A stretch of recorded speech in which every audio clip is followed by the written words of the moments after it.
ప్రతి ముస్లిం ఉగ్రవాదు కాదు, కానీ ప్రతి ఉగ్రవాది ముస్లిం ఎందుకు అవుతున్నాడని అడిగాడు అనమాట. నేనేం చెప్పానంటే, మీరు అడిగే ప్రశ్న ఎలా ఉందంటే, ప్రతి మనిషి విధవ కాదు కానీ ప్రతి విధవ మనిషేనండి అన్నట్టుగా ఉందని చెప్పాను. ఎందుకంటే ఇస్లాం ధర్మం ఉగ్రవాదాన్ని, తీవ్రవాదాన్ని, అతివాదాన్ని, ఆటంకవాదాన్ని, హింసను ప్రేరేపించదు.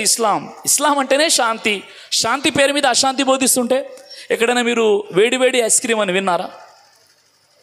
జ్ఞాని అయినటువంటి అజ్ఞాని అని విన్నారా? అవివేక అయినటువంటి వివేకి అని విన్నారా?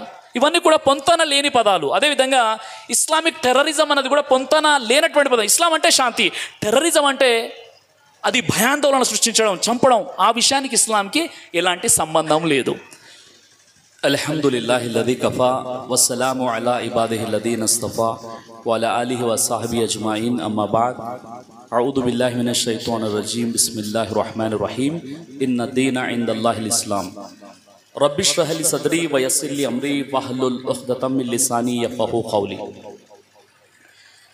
అనంత కరుణామయుడు, అపార కృపాశీరుడు, ఆయన చక్రవర్తి ఎంతో పరిశుద్ధుడు, సురక్షితుడు, శాంతి ప్రదాత, సంరక్షకుడు, సర్వాధికుడు, సర్వోత్తముడు, సజీవుడు, నిత్యుడు, అనంతుడు, అగోచరుడు, జీవిత సహచరి లేనివాడు, తల్లి, తండ్రి, కుమారుడు, కుమార్తెలు అనే సంసారిక సుఖ దుఃఖాలు వర్తించని పరమ పవిత్రుడు అల్లాహ్ సృష్టి వ్యూహాన్ని రచించేవాడు, దానిని అమలుపరిచేవాడు, ఆపై దాని ప్రకారం రూపకల్పన చేసేవాడు, విశ్వవిఖ్యాత నైతిక సార్వభౌముడు, కాలగతిని మార్చివేసిన శూరుడు, ప్రపంచ విప్లవాల్లో అత్యద్భుతమైన విప్లవాన్ని లేవదీసిన మేటి యోధుడు, మూఢ జనాన్ని మహాజ్ఞానులుగా మార్చివేసిన అద్వితీయ సంస్కర్త, బానిసలను పాలకులుగా మార్చిన అనుపమ ప్రతిభాశాలి, జీవనదాయక ఇస్లాం సందేశాన్ని మానవాళికి అందజేసిన మానవ మహోపకారి, విశ్వ ప్రవక్తల నాయకుడు, సత్యవంతుడు, విశ్వసనీయుడు,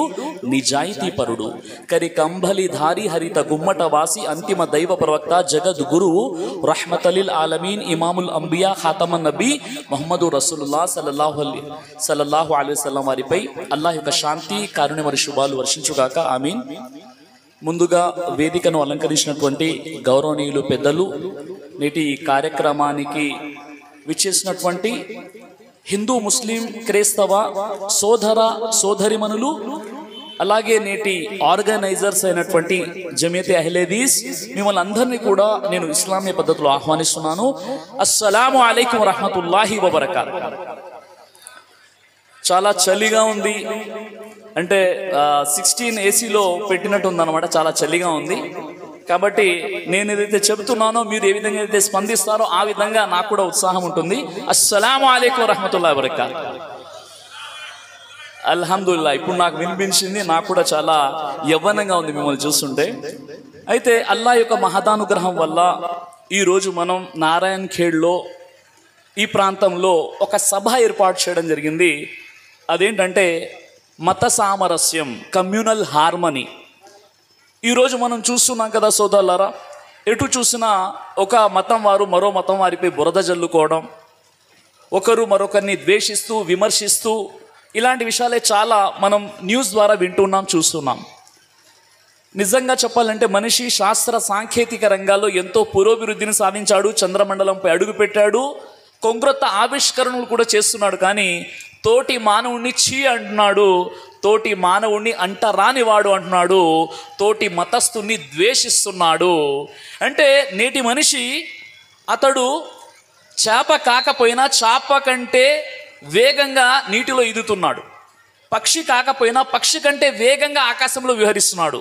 కానీ ఇక్కడ అఫ్సోస్, విచారకరమైన విషయం ఏంటంటే మనిషి మనిషిలా జీవించలేకపోతున్నాడు. మనం చూస్తున్నాం.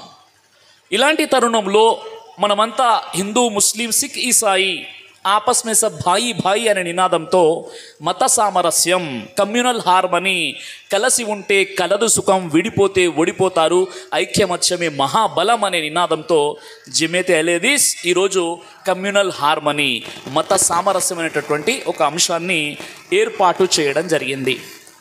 అయితే సోదరులారా, ఈ అఖండ భారతం ఎన్నో కళలకు, సంస్కృతి సాంప్రదాయాలకు, ఆధ్యాత్మిక చింతనకు ఒక గొప్ప నిదర్శనం మన భారతావని. పూర్తి ప్రపంచంలో ఏ దేశానికి లేనటువంటి గొప్ప నాగరికత మన భారతదేశానికి ఉంది.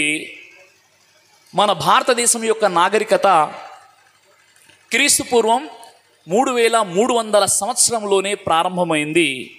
ఈ నాగరికతను ఇండస్ వ్యాలీ సివిలైజేషన్ అని అంటారు. సింధు లోయ నాగరికతగా పిలుస్తూ ఉంటారు. క్రీస్తు పూర్వం 1500 నుండి క్రీస్తు పూర్వం 600 మధ్యకాలాన్ని వేదిక్ పీరియడ్ అని చెప్పారు. అంటే ఆనాడు వేదాలను అనుసరించేవారు అనమాట. క్రీస్తు పూర్వం 5వ శతాబ్దంలో జైనిజం మన భారతదేశంలో ప్రారంభమైంది. క్రీస్తు పూర్వం 7లో బుద్ధాయిజం ప్రారంభమైంది. క్రీస్తు శకం 6లో క్రిస్టియానిటీ భారతదేశంలో ప్రారంభమైంది. క్రీస్తు శకం 7లో ఇస్లాం ధర్మం భారతదేశంలో ప్రారంభమైంది. నేను చెప్పే విషయాలు చాలా కాన్సన్ట్రేషన్గా వినండి. డౌట్స్ ఉంటే మళ్ళీ అడగండి, లేదా పెన్ పేపర్లో అయినా మీరు రాసుకోండి. ఇక్కడైతే మంచి వీడియో ఆడియో క్లారిటీ ద్వారా మనం వింటున్నా, రికార్డు కూడా అవుతుంది. కొన్ని చారిత్రాత్మకమైనటువంటి విషయాలు హిస్టరీ చెప్పే ప్రయత్నం చేస్తాను. ఈరోజు ముస్లింలపై, ఇస్లాం ధర్మంపై, ఖురాన్పై కొంతమంది ఎలిగేషన్స్ చేస్తున్నారు, కొంతమంది నిందలు సృష్టించే ప్రయత్నం చేస్తున్నారు. నేను ఇప్పుడు హిస్టరీ చెప్తున్నాను, చరిత్ర చెబుతున్నాను కాబట్టి చాలా కాన్సన్ట్రేషన్గా వినే ప్రయత్నం చేస్తారు. వింటారండి? నా తెలుగు అర్థమవుతుందా? అందరికి అర్థమవుతుంది కదా? అంటే నా తెలుగు కొద్దిగా వీక్ అనమాట, మీ అంత స్పష్టంగా ఉండదేమో బహుశా. కాబట్టి చాలా జాగ్రత్తగా వినేటటువంటి ప్రయత్నం చేయండి. అయితే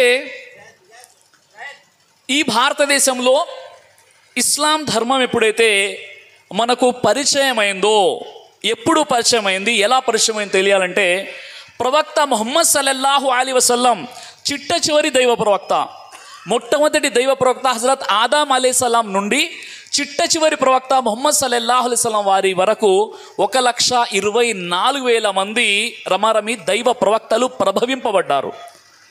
అందులో చిట్ట చివరి దైవ ప్రవక్త ముహమ్మద్ సల్లల్లాహు అలైహి వసల్లం. ముహమ్మద్ సల్లల్లాహు అలైహి వసల్లం క్రీస్తు శకం 570వ సంవత్సరంలో అరబు దేశంలో మక్కా పట్టణంలో బను హాషిం తెగలో ఖురైష్ అనేటటువంటి వంశంలో జన్మించారు. క్రీస్తు శకం 570లో గుర్తుపెట్టుకోండి. క్రీస్తు శకం 610లో ప్రవక్త ముహమ్మద్ సల్లల్లాహు అలైహి వసల్లం వారికి నబువత్ లభించింది, అంటే ప్రవక్త పదవి లభించింది. ఎప్పుడు? క్రీస్తు శకం 610లో. 23 సంవత్సరాల పాటు ఆయన దైవ ధర్మాన్ని, తౌహీద్ని, ఏకేశ్వరోపాసన సందేశాన్ని, అల్లా ఒక్కడే ఉన్నాడు అన్న సందేశాన్ని మానవాళికి అందజేశారు. రమారమి 23 సంవత్సరాలు. అంటే క్రీస్తు శకం 632లో ప్రవక్త ముహమ్మద్ సల్లల్లాహు అలైహి వసల్లం వారు ఈ ప్రపంచాన్ని వదిలి వెళ్ళిపోయారు. అప్పటికి ఆయన వయసు 63 సంవత్సరాలు. ఆ తర్వాత క్రీస్తు శకం 632 నుండి క్రీస్తు శకం 666 వరకు ఖులఫాయే రాషిదీన్ అంటే 4 అగ్రగణ్యులైనటువంటి సహబా రదియల్లాహు అజ్మయీన్ 30 సంవత్సరాలు పరిపాలించారు. మొట్టమొదటి ప్రవక్త ముహమ్మద్ సల్లల్లాహు అలైహి వసల్లం వారి యొక్క శిష్యుడు ఎవరు అంటే అబూబకర్ సిద్దీక్ రదియల్లాహు అన్హు వారు 2 సంవత్సరాల 2 నెలల 14 రోజులు ఆయన ఖలీఫాగా ఉన్నారు. ఆ తర్వాత ఉమర్ రదియల్లాహు వారు 10 సంవత్సరాలు ఖలీఫాగా ఉన్నారు. ఆ తర్వాత ఉస్మాన్ బిన్ అఫ్ఫాన్ రదియల్లాహు వారు 12 సంవత్సరాలు ఖలీఫాగా ఉన్నారు. ఆ తర్వాత అలీ ఇబ్న్ తాలిబ్ రదియల్లాహు వారు 5 సంవత్సరాలు ఖలీఫాగా ఉన్నారు. ఈ 30 సంవత్సరాలు ఖిలాఫత్ కాలం అయిపోయింది. మరి అలాంటప్పుడు పూర్తి ప్రపంచంలో ఇస్లాం ఎలా వ్యాపించిందండి? ఈరోజు కొంతమంది అంటున్నారు ఇస్లాం ధర్మం కత్తి ద్వారా వ్యాపించిందని ఎవరైతే ఎలిగేషన్ పెడుతున్నారో, నిందలు మోపుతున్నారో వారు తెలుసుకోవాలి. ఈరోజు ఇండోనేషియాలో మీకు అక్కడ 90% ముస్లిమ్స్ ఉన్నారు. అక్కడ ఎవరు కూడా యుద్ధాలు చేయలేదు, రాజ్యాలను జయించడానికి వెళ్ళలేదు. అమెరికాలో ఎవరు వెళ్ళారు, యూరోప్లో ఎవరు వెళ్ళారు. అక్కడ ఈరోజు పూర్తి ప్రపంచంలో 2nd లార్జెస్ట్ రిలీజన్ ఏదైనా ఉంది అంటే అది ఇస్లాం ధర్మం. మరి ఇక్కడ కత్తి పట్టుకోలేదు, ఎవరు వెళ్ళలేదు.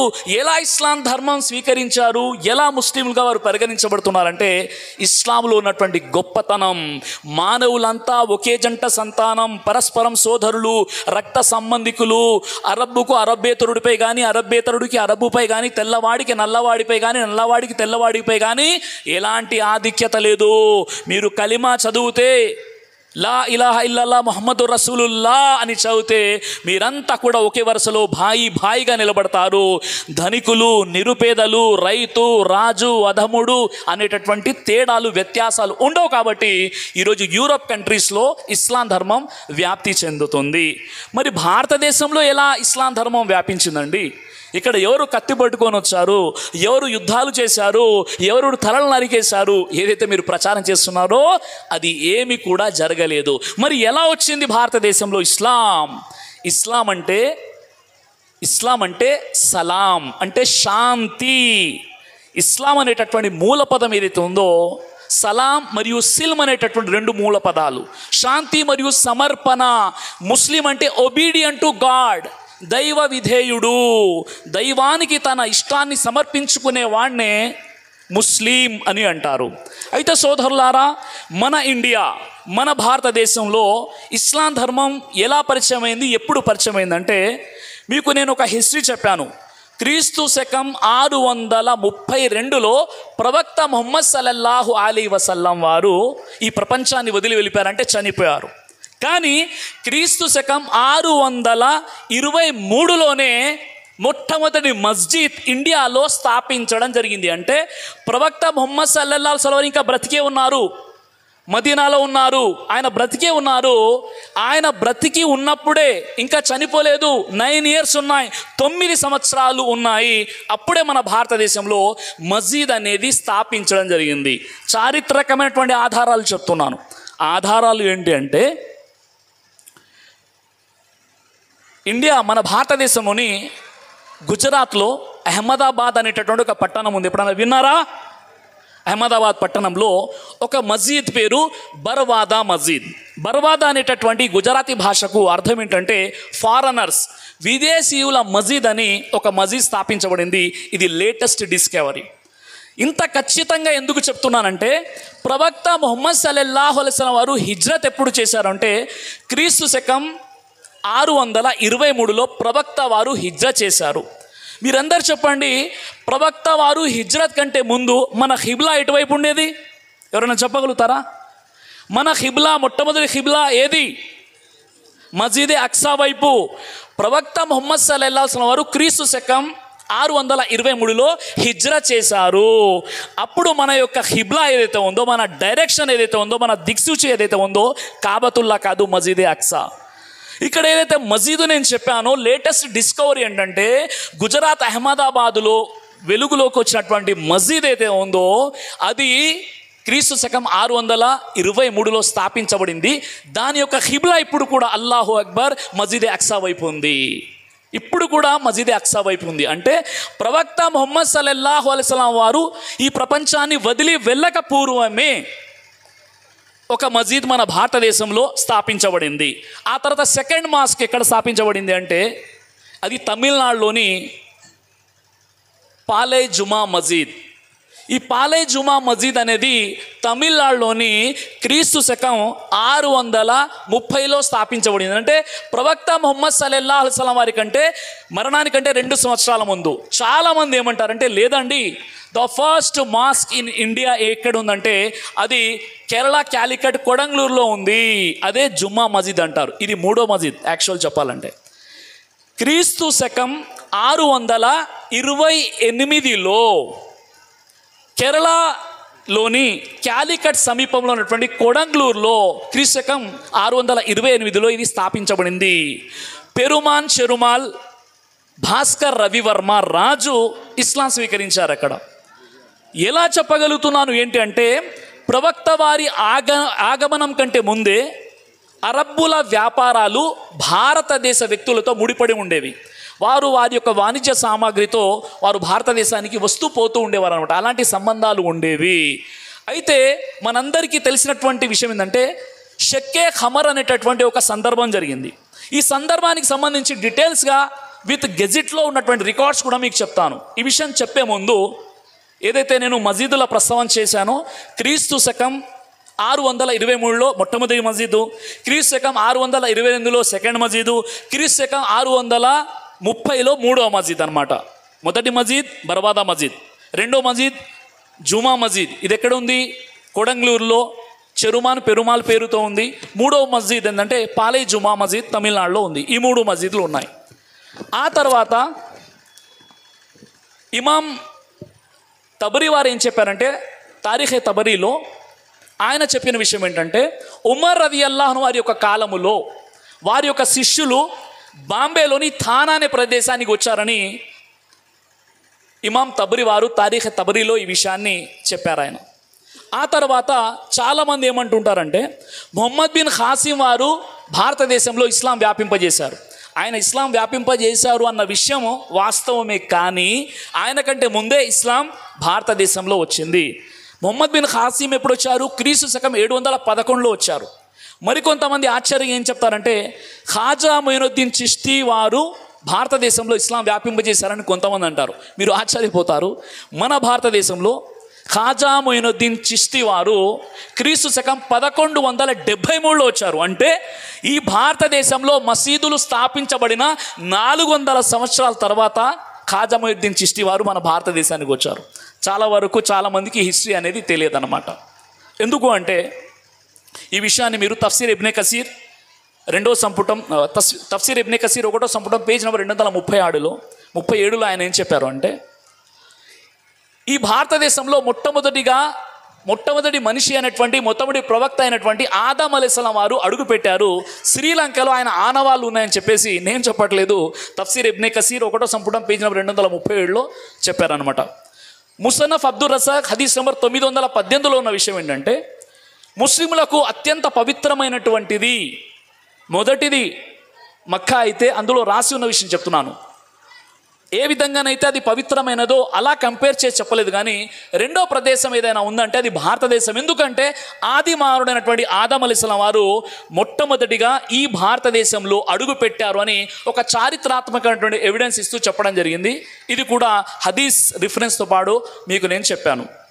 అయితే సోదరులారా, ఏదైతే మీకు చెప్పానో చెరుమాన్ పెరుమాల్ ఎవరు? ఈయన కేరళలో కొడంగలూరులో ఉన్నటువంటి ఒక రాజు అన్నమాట. ఈయన షక్కే ఖమర్ సంఘటనను తన కళ్ళారా చూశారు. అది ఏంటి అంటే మహాప్రవక్త ముహమ్మద్ సల్లల్లాహు అలైహి వసల్లం వారు మక్కాలో తౌహీద్ సందేశాన్ని, అల్లా ఒక్కడే అనేటటువంటి సందేశాన్ని అందజేసేటటువంటి క్రమంలో అబూ హుబైస్ అనే కొండ దగ్గర ఉన్నారు. రాత్రి సమయం ఇది, చీకటి పడిపోయింది. ఆ సమయంలో అబూ లహబ్ మరియు అబూ జహల్ వచ్చేసి ఏం చెప్పారంటే నువ్వు నిజంగా దైవ ప్రవక్తవే అయినట్లయితే అక్కడ కనిపించే పూర్ణ చంద్రుడు ఉన్నాడు కదా ఆకాశంలో, 2గా చీల్చాయా అని చెప్పారు. వెంటనే ప్రవక్త ముహమ్మద్ సల్లల్లాహు అలైహి వసల్లం వారు ఏం చేశారంటే అల్లాహ్తో దువా చేసుకున్నారు. తన చూపుడు వేలును చూపించేసి ఇలా సైగా చేయగానే అల్లాహు అక్బర్ 2 ముక్కలైపోయి కాసేపటి తర్వాత చంద్రుడు మళ్ళీ కలిసిపోయాడు. ఈ మహత్కార్యాన్ని చూసి కూడా వారు హిదాయత్లోకి రాలేదు. ఎవరు? అబూ జహల్ మరియు అబూ లహబ్. అయినప్పుడు కూడా ఇదేదో జాల విద్య, మంత్ర విద్య అని చెప్పి వెళ్ళిపోయారు. చుట్టుప్రక్కల ఉన్నటువంటి ప్రజలంతా కూడా వచ్చేసి ముహమ్మద్ సల్లల్లాహు అలైహి వసల్లం వారిని కొనియాడారు. ఓ ముహమ్మద్, మీరు గ్రేట్ అని చెప్పారు. అలా ఏం జరిగిందంటే మన కేరళలో, మన భారతదేశంలో ఇస్లాం ఎలా వచ్చిందో చెప్తున్నాను. ప్రవక్త వారి యొక్క షక్కే ఖమర్ ఆ యొక్క మహా అద్భుతం కారణంగానే మన భారతదేశంలో ఇస్లాం వచ్చింది.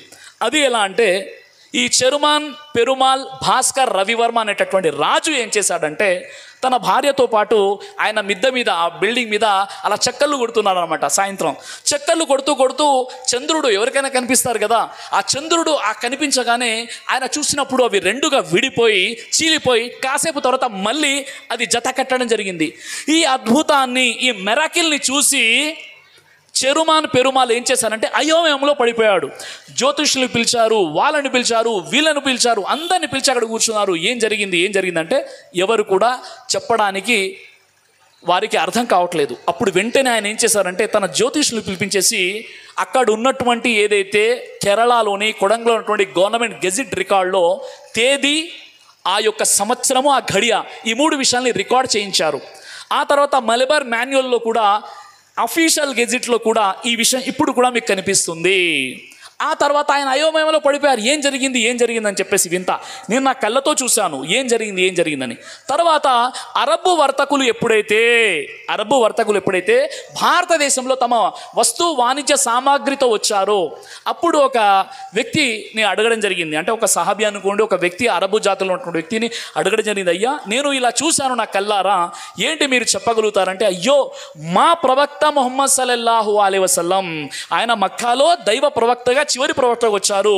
ఆయన్ని కొంతమంది అవిశ్వాసులు అడిగినప్పుడు ఈ షక్కే ఖమర్ యొక్క సంఘటన జరిగిందని చెప్పగానే వెంటనే ఆయన నేను ప్రయాణమై ఆ మహనీయుని కలుస్తాను, ఆ మానవ మహోపకారిని కలుస్తా అని చెప్పేసి బయలుదేరారు. ఇప్పుడైతే మనం ఫ్లైట్ పట్టుకొని రాత్రి బయలుదేరితే ఉదయం అక్కడ ఉంటాం, లేదా 3-4 గంటల్లో సౌదీకి వెళ్ళిపోతాం. కానీ అప్పుడు ఫ్లైట్ లేదు, ఎలాంటి టెక్నాలజీ లేదు. అప్పుడేం జరిగిందంటే ఆయన పడవలో సుదీర్ఘంగా ప్రయాణం చేసి వెళ్ళిపోయారు. చివరికి జిద్దా వెళ్ళారు, మక్కా పట్టణం వెళ్ళారు. ముహమ్మద్ ప్రవక్త సల్లల్లాహు అలైహి వసల్లం వారు ఎవరని తెలుసుకున్నారు. షహదా కలిమా చదివారు, అష్హదు అల్లా ఇలాహా ఇల్లల్లాహ్ వ అష్హదు అన్న ముహమ్మదన్ అబ్దుహు వ రసూలు అని ప్రవక్త ముహమ్మద్ సల్లల్లాహు అలైహి వసల్లం వారి చేతుల మీదుగా కలిమా చదివారు. ఎవరు? చెరుమాన్ పెరుమాల్ భాస్కర్ రవివర్మ.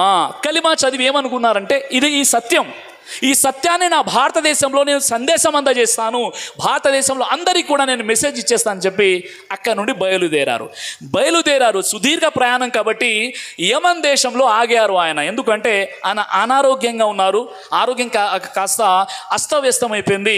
యమన్లో ఆయన ఆగారు. యమన్లో ఆగి మాలిక్ బిన్ దినార్ రహమతుల్లా అలై ఒక వ్యక్తి, అప్పటికే ప్రవక్త ముహమ్మద్ సల్లల్లాహు అలైహి వసల్లం యొక్క సందేశం మాలిక్ బిన్ దినార్కి అందింది. అతడు కలిమా చదివి ఇస్లాం స్వీకరించి ఉన్నారు. అతనికి ఈ విషయం చెప్పగానే ఆతిథ్యం ఇచ్చారు. కొన్ని రోజులు అక్కడ ఉన్నారు. చివరికి ఈ చెరుమాన్ పెరుమాల్ భాస్కర్ రవివర్మ గారికి అనారోగ్యంగా ఉండి ఇక నేను చనిపోతున్నానన్న విషయం తెలిసి ఆయన ఏం చేశారంటే రాజుల దగ్గర ఏముంటుందంటే రాజముద్ర ఏదైతే వంగరం ఉంటుందో ఆ స్టాంప్ అనేది ఉంటుంది. అది అథెంటిక్గా ఆయన రాజు అని చెప్పడానికి ఒక ముద్ర ఉంటుందన్నమాట. ఆ ముద్ర ఇచ్చేసి మీరు నా తరపున వెళ్ళి నా కొడంగలూరు ప్రజలకు, కేరళ ప్రజలకు ఇస్లాం గురించి చెప్పండి, ప్రవక్త వారి గురించి చెప్పండి, ఆ ప్రదేశంలో ఒక మసీదు కట్టండి అని ఎవరిని పంపించారు? మాలిక్ బిన్ దినార్ రహమతుల్లాహి అలైహి వారిని పంపించారు. అప్పటికే చెరుమాన్ పెరుమాల్ అనారోగ్యంతో యమన్లోనే చనిపోయారు. ఇప్పటికి కూడా ఆయన యొక్క సమాధి అనేది ఎక్కడుంది? యమన్ దేశంలో ఉంది. ఆ విధంగా మాలిక్ బిన్ దినార్ రహమతుల్లాహి అలైహి వారు మన భారతదేశానికి వచ్చేసి ఆ రాజుని అనుసరించే వారి వద్దకు వచ్చేసి రాజముద్రని, ఆయన రాసినటువంటి లెటర్, ఆయన సంతకాన్ని చూపించారు. ఇది విషయం అని చెప్పగానే వారు కూడా అక్కడ ఇస్లాం ధర్మాన్ని స్వీకరించి వారు ఏంటంటే అక్కడ మసీదుని స్థాపించారు. అది క్రీస్తు శకం 628వ సంవత్సరం కేరళలోని క్యాలికట్ నుండి ఒక 170 లేదా 200 కిలోమీటర్ల దూరంలో ఉన్నటువంటి కొడంగల్లోని the first mosque in India అనేటటువంటి పదం అక్కడ బోర్డు అని కనిపిస్తుంది. అలాగే అక్కడ ఉన్నటువంటి కర్ణాటక గెజిట్లో కూడా ఈ సందర్భం, ఈ విషయం ఏదైతే మీ ముందు ప్రస్తావించానో ఇవన్నీ విషయాలు కూడా అక్కడ మీకు కనిపిస్తాయి. సుబానల్లా. ఈ విధంగా ఆనాడు ఇస్లాం ధర్మం వ్యాపించిందంటే ప్రవక్త వారి షక్కే ఖమర్ సందర్భం ఒకటి. రెండో విషయం ఏంటంటే ఎప్పుడైతే ఇక్కడ అరబ్బులు వచ్చారో అప్పటికి మన భారతదేశంలో అంటరానితనం చాలా విపరీతంగా ఉండేదన్నమాట. ఇక్కడ వర్ణ వ్యవస్థ, అంటరానితనం, అసమానతలు ఇవన్నీ కూడా ఉండేవి. కాబట్టి ప్రవక్త ముహమ్మద్ సల్లల్లాహు అలైహి వసల్లం యొక్క శిష్యులు ఎవరైతే ఉన్నారో వారు ఏమన్నారంటే అందరితో కూర్చున్నారు. కులాలకు అతీతంగా, వర్గాలకు అతీతంగా, వర్ణాలకు అతీతంగా మనమంతా ఒకే జంట సంతానం, ఆదం సంతానం, పరస్పరం సోదరులు, మనల్ని పుట్టించిన దేవుడు ఉన్నాడు, ఆ దేవుడు చూస్తున్నాడు, వింటున్నాడు, సమాధానం చెప్పుకోవాలి, ఆఖిరత్ ఉంది, జడ్జిమెంట్ డే ఉందని వారిని కలుపుకున్నారు. భాష రాకున్నా భాష నేర్చుకున్నారు, ధర్మ సందేశాన్ని అందజేశారు. ఆ విధంగా అక్కడ ఒక మసీదు కూడా స్థాపించబడింది. ఆ తర్వాత ఇస్లాం ధర్మం వ్యాప్తి చెందింది. ఇదే విషయాన్ని ద డిస్కవర్ ఆఫ్ ఇండియాలో పండిత్ జవహర్లాల్ నెహ్రూ ఆయన ఏం చెప్తారు అంటే ఎప్పుడైతే అరబ్బు వర్తకులు తమ వస్తు సామాగ్రితో వాడు భారతదేశానికి వచ్చారో వారు తమ వస్తువులతో పాటు వారి నీతి, నిజాయితీ, నైతికత, కల్చర్ని కూడా తీసుకొచ్చారు. దానికి భారతీయులు ప్రభావితులై ఇస్లాం స్వీకరించారు తప్ప కత్తి పట్టుకొని ఇస్లాం స్వీకరించండి రా బాబు అని చెప్పేసి వారు ఆ విధంగా చేయలేదు. అంటే భారతదేశంలో ఇస్లాం ఎలా వ్యాపించింది అంటే ప్రవక్త ముహమ్మద్ సల్లల్లాహు అలైహి వసల్లం వారిని అనుసరించే వారి యొక్క నైతికత, అఖ్లాక్, వారి యొక్క యాటిట్యూడ్, వారి యొక్క క్యారెక్టర్ ద్వారా భారతదేశంలో ఇస్లాం అనేది వ్యాపించింది. సుబ్హానల్లా. ఇప్పుడు రమారమి దాదాపుగా 25 నుండి 30 కోట్ల మంది ముస్లింలు ఈరోజు భారతదేశంలో ఉన్నారు అంటే ఇక్కడ కత్తి పట్టుకొని ఇస్లాం స్వీకరించండి రా బాబు, లేదంటే చంపేస్తామని ఎవరు చెప్పలేదు. ఒకవేళ అదే వాస్తవం అయితే ఈరోజు మన భారతదేశాన్ని దాదాపుగా 800 నుండి 1000 సంవత్సరాలు మొఘలులు అనుకోండి, తర్వాత ముస్లిం రాజులు పరిపాలించారు. ఒకవేళ ఇదే వాస్తవం అయినట్లయితే ఈరోజు మైనారిటీలుగా ముస్లింలు ఉండేవాళ్ళు కాదు, మెజారిటీలుగా ఉండేవాళ్ళు. ఎందుకంటే ఇస్లాం విషయాన్ని ఒప్పుకోదు. కొంతమంది స్వార్థపరులు ముస్లిం రాజులు వారి స్వార్థం కోసం ఏదైనా చేశారంటే అది వేరే విషయం. కానీ ఇస్లాం లక్ష్యం ఏంటంటే లా ఇక్రాహ ఫిద్దీన్, ధర్మం విషయంలో బలత్కారము కానీ నిర్బంధము కానీ లేదు అని చాలా సూటిగా స్పష్టంగా చెప్పినటువంటి ధర్మం ఇస్లాం. ఇది వ్యాపించిందంటే సమానత్వం ద్వారా, ఇది వ్యాపించిందంటే దైవం పోయినటువంటి అచంచలమైనటువంటి విశ్వాసం ద్వారా, ఈ ధర్మం వ్యాపించిందంటే మీరు నేను మనమంతా ఒకటేనండి అనేటటువంటి భావనల ద్వారా మాత్రమే ఇస్లాం ధర్మం అనేది వ్యాప్తి చెందింది సోదరులారా. ఇది మన భారతదేశంలో ఇస్లాం యొక్క ఇంట్రొడక్షన్ నేను చాలా డీటెయిల్గా ఇచ్చేటటువంటి ప్రయత్నం చేశాను. ఈ విషయం అర్థమైంది కదా.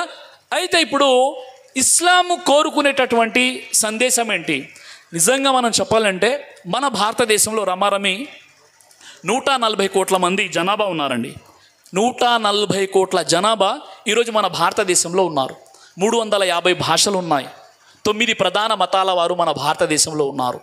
20,000 కంటే ఎక్కువ పట్టణాలు మన భారతదేశంలో ఉన్నాయి. 7 లక్షల కంటే ఎక్కువ గ్రామాలు మన భారతదేశంలో ఉన్నాయన్నమాట. ఇన్ని విషయాలు ఉన్నాయి కదా, ఇన్ని వైవిధ్యాలు, ఇన్ని వైరుధ్యాలు, ఇన్ని కులాల వారు, ఇన్ని మతాల వారు, ఇన్ని వర్గాల వారు, ఇన్ని వర్ణాల వారు ఉన్నప్పుడు కూడా మనమంతా కూడా కలిసిమెలిసి జీవితం గడుపుతున్నాం. భిన్నత్వంలో ఏకత్వం, ఇదే మన దేశ ఔన్నత్యం. అందుకే మన అల్లమా ఇక్బాల్ గారు ఏం చెప్పారు? సారే జహాం సే అచ్చా హిందూ సితా హమారా, మజ్హబ్ నహీ సిఖాతా ఆపస్ మే వైరు రఖనా. అంటే ఆయన ఏం చెప్పారు అంటే మీకు మతము ఎప్పుడు కూడా విద్వేషాన్ని చెప్పదు, విద్వేషాన్ని బోధించదు, విద్వేషాన్ని రగిలించదు అని చెప్పారు. అలాగే గురజాడ గారు ఏం చెప్పారు? ఆరోగ్యకరమైనటువంటి ఆలోచనలు ఉన్నప్పుడే ఆరోగ్యకరమైనటువంటి దేశం మరియు సమాజం ఉంటుంది. దేశం అంటే మట్టి కాదు, దేశం అంటే మనుషులే అని చెప్పారు. అలాగే ఈరోజు మనం ఏదైతే ప్రతిజ్ఞ చేస్తామో, భారతదేశం నా మాతృభూమి, భారతీయులందరూ నా సహోదరులు, నేను నా దేశాన్ని ప్రేమిస్తున్నాను. భారతీయులు అంటే ఎవరండి? హిందువులు, ముస్లింలు, క్రైస్తవులు, సిక్కులు, జైనులు, బౌద్ధులు, ఆస్తికులు, నాస్తికులు, ఎవరైతే భారతదేశంలో ఉన్నారో వారంతా కూడా మన సోదరులే అనే భావన ఈరోజు మనం ప్రతిజ్ఞ చేస్తున్నాం, కానీ ఆచరించట్లేదు. ఈరోజు వేదికల మీద హిందూ ముస్లిం భాయ్ భాయ్ అని వేదిక దిగగానే భౌ అని అరుచుకుంటున్నాం. అలాంటి సోదరభావం అవసరమా? అలాంటి సోదరభావం అవసరం లేదు. ఇస్లాం ఏమంటుంది అంటే ఖురాన్లోని సూర అల్ హుజరాత్ సూర నంబర్ 49 ఆయత నంబర్ 13లో యా అయ్యుహన్నాసు ఇన్నా ఖలఖనాకుం మిన్ జకరిన్ వ ఉన్సా వ జఅల్నాకుం షుఊబన్ వ ఖబాయిల లితఅరఫు ఇన్న అక్రమకుం ఇందల్లాహి అత్కాకుం ఇన్నల్లాహ అలీమున్ ఖబీర్. ఓ మానవులారా, 22 టైమ్స్ ఖురాన్లో ఈ పదం ఉందండి. ఏమని? ఓ మానవులారా, ఓ ముస్లింలారా కాదు, ఓ మానవులారా, మేము మిమ్మల్ని ఒకే పురుషుని నుండి, ఒకే స్త్రీ నుండి సృజించాము. తర్వాత మీరు ఒకరినొకరు పరిచయం చేసుకోవడానికి మిమ్మల్ని జాతులుగా, తెగలుగా చేశాము. వాస్తవంగా మీలో అందరికంటే ఎక్కువగా భయపడేవాడే అల్లా దృష్టిలో గౌరవపాత్రుడు. ఇక్కడ ఉన్నటువంటి మీకున్నటువంటి డబ్బు, మీ దగ్గర ఉన్నటువంటి ధనము, పలుకుబడి, వర్గము, వర్ణము, షేక్, ఖాన్, పఠాన్ ఏదైతే పిలుచుకుంటారో వీటి ద్వారా మీరు ఎవ్వరు గొప్పవాళ్ళు కాదు. ఇస్లాం చెప్పే గొప్ప విషయం ఏంటంటే ఒక ముస్లిమేతరుడు పుట్టుకతో ముస్లిం కాదు, ఒక ముస్లిమేతరుడు హిందూ కావచ్చు, క్రైస్తవుడు కావచ్చు, మా దళిత సోదరుడు కావచ్చు, లా ఇలాహ ఇల్లల్లా ముహమ్మదు రసూలుల్లా, నేను విశ్వసించాను సర్వానికి సృష్టికర్తన అల్లాహ్ ఒక్కడే, మరియు నేను సాక్ష్యం చెప్తున్నాను చివరి ప్రవక్త ముహమ్మద్ సల్లల్లాహు అలైహి వసల్లం అని కలిమా చదివితే ఆ వ్యక్తి ఏమైపోతాడు అంటే అందరితో సమానమైపోతాడు. ఆ వ్యక్తి కనుక జ్ఞానం నేర్చుకుంటే అతని వెనక ఇస్లాం యొక్క పెద్ద పెద్ద వ్యక్తులు, ఖాందాని వ్యక్తులు కూడా నమాజ్ చదవచ్చు అని ఇస్లాం అంటుంది. కాబట్టి ఇస్లాం సమానత్వాన్ని కోరుకుంటుంది.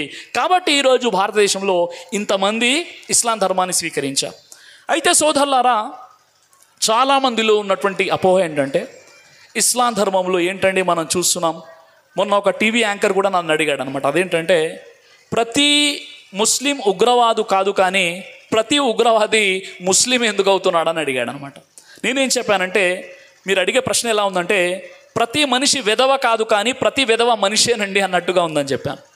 ఎందుకంటే ఇస్లాం ధర్మం ఉగ్రవాదాన్ని, తీవ్రవాదాన్ని, అతివాదాన్ని, ఆటంకవాదాన్ని హింసను ప్రేరేపించదు ఇస్లాం. ఇస్లాం అంటేనే శాంతి. శాంతి పేరు మీద అశాంతి బోధిస్తుంటే ఎక్కడైనా మీరు వేడి వేడి ఐస్ క్రీమ్ అని విన్నారా? జ్ఞాని అయినటువంటి అజ్ఞాని అని విన్నారా? అవివేకైనటువంటి వివేకి అని విన్నారా? ఇవన్నీ కూడా పొంతన లేని పదాలు. అదేవిధంగా ఇస్లామిక్ టెర్రరిజం అనేది కూడా పొంతన లేనటువంటి పదం. ఇస్లాం అంటే శాంతి, టెర్రరిజం అంటే అది భయాందోళన సృష్టించడం, చంపడం. ఆ విషయానికి ఇస్లాంకి ఎలాంటి సంబంధం లేదు. ఇస్లాం చెప్పే విషయం ఏంటి? తీవ్రవాద అంతానికి సర్వోత్తమ సూత్రంగా ఖురాన్లో సూరా మాయిదా 5:32 మన్ ఖతల నఫ్సన్ బిగైరి నఫ్సిన్ ఔ ఫసాదిన్ ఫిల్ అరది ఫకఅన్నమా ఖతల నాస జమియా. ఒక వ్యక్తిని చంపినవాడు సమస్త మానవాల్ని చంపినంతో సమానం. ఒక వ్యక్తి ప్రాణాన్ని కాపాడినవాడు సమస్త మానవుల ప్రాణాలను కాపాడినంతో సమానమని ఇస్లాం అంటుంది. పూర్తి ప్రపంచంలో ఉన్నటువంటి ఏ గ్రంథంలో కూడా ఈ మెసేజ్ లేదు. అల్లా అంటున్నాడు, ఈరోజు మన భారతదేశమే కాకుండా పూర్తి ప్రపంచంలో 800 కోట్ల జనాభా ఉంది.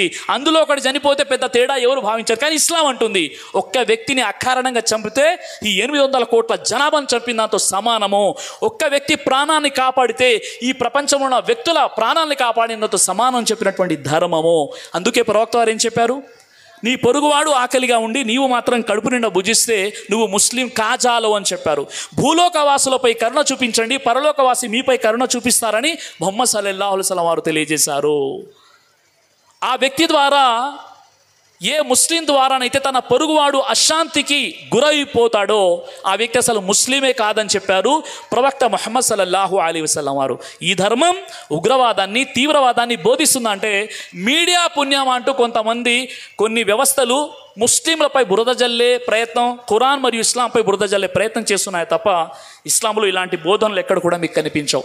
ఈ విషయాన్ని ఖచ్చితంగా తెలుసుకోవాలి అంటే ఇబ్నే అబ్బాస్ రదియల్లాహు అన్హు వారి ఉల్లేఖనం ప్రకారంగా తిర్మిజీ మరియు అబూ దావుద్లో ఉన్నటువంటి హదీస్ ఏంటంటే ప్రవక్త ముహమ్మద్ సల్లల్లాహు అలైహి వసల్లం వారు ఏం తెలియజేశారంటే రేపు జడ్జిమెంట్ డే రోజు, తీర్పు దినం రోజు హతుడు తన హంతకుడిని ఏ విధంగా పట్టుకొని వస్తాడు అంటే హతుడు తన హంతకుడి యొక్క జుట్టు పట్టుకొని హతుడి శరీరం నుండి రక్తం కారుతూ ఉండగా జడ్జిమెంట్ డే రోజు, ఓ అల్లా, ప్రపంచంలో ఉన్నప్పుడు ఇతడు నన్ను ఎందుకు మర్డర్ చేశాడు అడగండి అని అలాంటి ఒక అవకాశం ఇవ్వడం జరుగుతుంది. కాబట్టి హత్య అనేది చాలా పాపం అండి ఇస్లాంలో.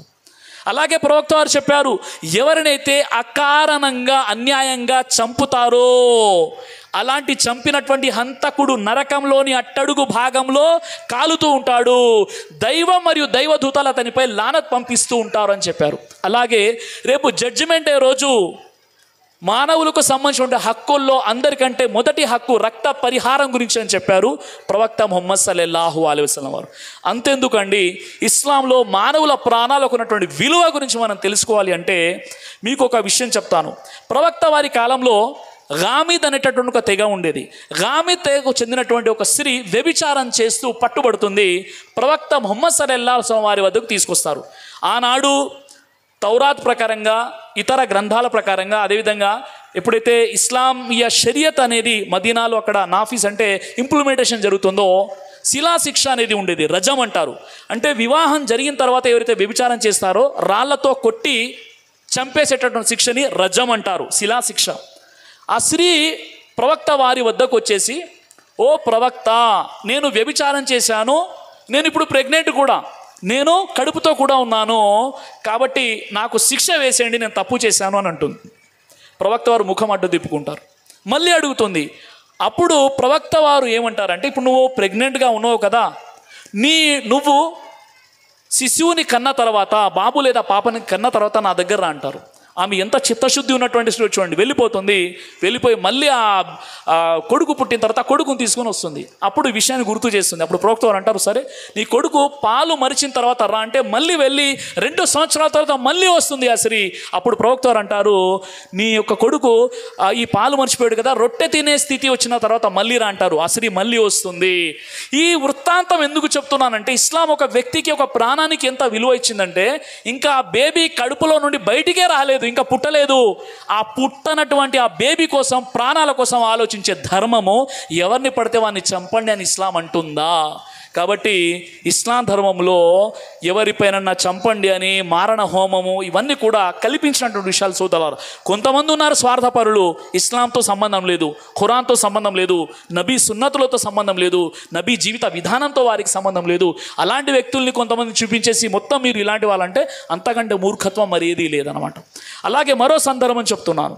ఆ మరో సందర్భం ఏంటంటే, ప్రవక్త వారు మదీనాలో ఉన్నప్పుడు బను ఆమేర్ అనేటటువంటి ఒక తెగ ఉండేదన్నమాట. బను ఆమేర్ అనేటటువంటి ఒక తెగ అనేది ఉండేది. ఎవరిలో అంటే యూదులలో బను ఆమేర్ అనేటటువంటి ఒక తెగ ఉండేది. ప్రవక్త ముహమ్మద్ సల్లల్లాహు అలైహి వసల్లం వారి వద్దకు బను ఆమేర్ తెగకు సంబంధించినటువంటి కొంతమంది వచ్చేసి, మా మతంలో కొంతమంది ఇస్లాం స్వీకరించాలనుకుంటున్నారు కాబట్టి మీ పండితుల్ని పంపించండి, మీ స్కాలర్స్ని పంపించండి, మీ విద్వాంసులను పంపించండి అని చెప్పినప్పుడు ప్రవక్త వారు 70 మంది హుఫాజులను 70 మంది ఇస్లామిక్ విద్వాంసులను పంపిస్తారు. కానీ మార్గ మధ్యంలోనే వాళ్ళు కుట్ర పన్ని నేరపూరితంగా విచక్షణ రహితంగా ఈ 70 మందిని అతి కిరాతకంగా చంపేశారు. సహీ ముస్లింలో ఉన్న విషయం చెప్తున్నాం. అప్పుడు చాలా కష్టంగా ఒక వ్యక్తి ఆయన తప్పించుకొని వెళ్తాడు. ఆయన పేరేంటి? అమీర్ బిన్ ఉమయ్య అజ్-జహబీ అనేటటువంటి ఒక సహాబీ ఏం చేశారంటే, ఆయన తప్పించుకొని ఆయన అక్కడి నుండి వెళ్తారు. ప్రవక్త వారికి ఈ విషయం చెప్పాలి ఎలాగైనా. ఏంటి విషయం? ఓ ప్రవక్త, వీళ్ళు మోసపూరితంగా ఇలా మమ్మల్ని చంపేశారని చెప్పడానికి ఆయన కొద్దిగా గాయాలైపోయి ఉంటాయి, ఆయన వెళ్తూ ఉంటారు. అంతలోనే ఏం జరుగుతుందంటే, ఈ బను ఆమేర్ తెగకు చెందినటువంటి 2 వ్యక్తులు ప్రవక్త వారిని కలిసి వస్తుంటారు. ఈ విషయం వ్యక్తికి తెలియదు. ఆ ఆవేశంతో ఏం చేశారంటే, ఈ వ్యక్తి ఏం చేశారంటే వాళ్ళ ఖడ్గాని లాక్కొని ఆ 2 చంపేస్తారు కోపంలో.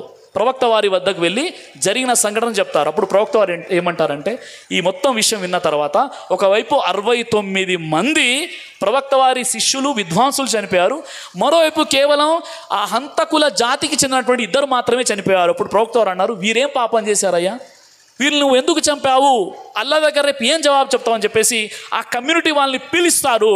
ఆ కమ్యూనిటీ వాళ్ళని పిలిచేసి మొట్టమొదటిగా రక్త పరిహారం చెల్లిస్తారు. తన సహబాలు 69 మంది ఎవరైతే చనిపోయారో వారి విషయం తర్వాత పరిష్కరిద్దాం, ముందు ఈ 2 ఏం చేశారు తప్పు, వీళ్ళిద్దరు నువ్వు ఎందుకు చంపేశావని చెప్పేసి ఆ కమ్యూనిటీని పిలిచేసి రక్త పరిహారం చెల్లించారు ప్రవక్త ముహమ్మద్ సల్లల్లాహు అలైహి వసల్లం. ఇది ఇస్లాం ధర్మం చెప్పేటటువంటి ఒక శాంతి సందేశం సోదరులారా. అలాగే మరొక సంఘటన చెప్తున్నాను మీ అందరికీ. అబూ రాఫే రదియల్లాహు అన్హు వరకు తెలిసి ఉంటుంది. అబూ రాఫే ఎవరు అంటే, మక్కా పట్టణంలో ఆయన అప్పటికీ ముష్రికులో ఉన్నారు, మదీనాలో ప్రవక్త వారు ఉన్నారు. అబూ రాఫే వారిని ఒక సఫీరుగా చేసి పంపిస్తారు, వైస్ రాయిగా పంపిస్తారు, రాయభారిగా. మక్కా బహుదేవోపాసకులు ముష్రికీన్ మదీనాలో ఉన్నటువంటి ప్రవక్త వారి వద్దకు అగ్రిమెంట్ కోసం, ఒప్పందం కోసం అబూ రాఫే వారిని పంపిస్తారు. అబూ రాఫే ఎప్పుడైతే వచ్చారో ప్రవక్త వారిని చూశారు మదీనాలో. ప్రవక్త వారు చాలా నిరాడంబరమైనటువంటి జీవితాన్ని గడిపారు. కానీ ఎవరైతే దేశ ప్రతినిధులు వస్తారో, వైస్రాయ్లు వస్తారో, వారిని రిసీవ్ చేసుకోవడానికి ప్రవక్త వారి వద్ద ఒక మంచి వస్త్రం ఉండేదన్నమాట. ఆ డ్రెస్ ధరించి ఆయన్ని ఆహ్వానిస్తారు.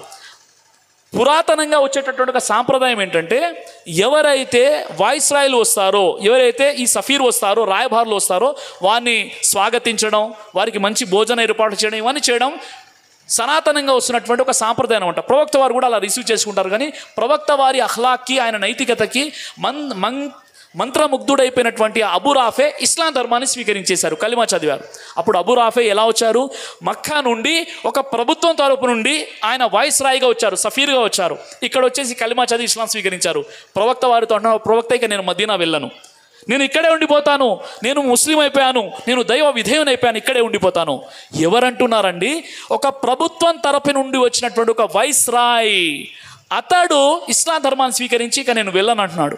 అప్పుడు ప్రవక్త వారు ఏం చెప్పారంటే, ఓ అబూ రాఫే, ఇది చాలా పెద్ద తప్పు. ఒక నమ్మకంతో వారు నిన్ను ఇక్కడికి పంపించారు, నువ్వైతే ఇక్కడికి వచ్చావు కాబట్టి నువ్వు ఇక్కడే ఆపి ఉంచడం, అంటే సమాచారాన్ని తీసుకొచ్చినటువంటి రాయభారిని ఆపి ఉంచడం లేదా హత్య చేయడం చాలా పెద్ద తప్పు, యుద్ధాలకు దారి తీస్తుంది. కాబట్టి అలాంటి అశాంతిని నేను కోరుకోను, నువ్వు మక్కాకు వెళ్ళిపో, మక్కాకు వెళ్ళిపోయి వారికి ఆ విషయం చెప్పు, ఇక్కడ ఉన్నటువంటి ఏదైతే ఒప్పందం జరిగిందో ఈ అగ్రిమెంట్ అక్కడ చెప్పు, ఆ తర్వాత నువ్వు వచ్చేసి అప్పుడు ఇక్కడ ఒక ముస్లింగా ఉందుగా అని చెప్పేసి పంపించేశారు. అలాంటి శాంతి కామకులు మహాప్రవక్త ముహమ్మద్ సల్లల్లాహు అలైహి వసల్లం. చివరి ఒక విషయం చెప్పేసి మరి కొన్ని విషయాలు చెప్పి నా ప్రసంగాన్ని నేను ముగిస్తాను. అదేంటంటే, మీ అందరికీ ముగీరా బిన్ షోబా రదియల్లాహు అన్హు వారి గురించి తెలిసి ఉంటుంది. ముగీరా బిన్ షోబా రదియల్లాహు అన్హు వారు ఎవరండి? ఆయన గైర్ ముస్లింగా ఉన్నప్పుడు, ముస్లిమేతరుడుగా ఉన్నప్పుడు ఏం చేస్తారంటే తనతో పాటు ఉన్నటువంటి ఇద్దరిని చంపేస్తారు, మర్డర్ చేస్తారు. మర్డర్ చేసి ఇంకా ఇస్లాంలోకి రాలేదైనా, గైర్ ముస్లింగా ఉన్నారు.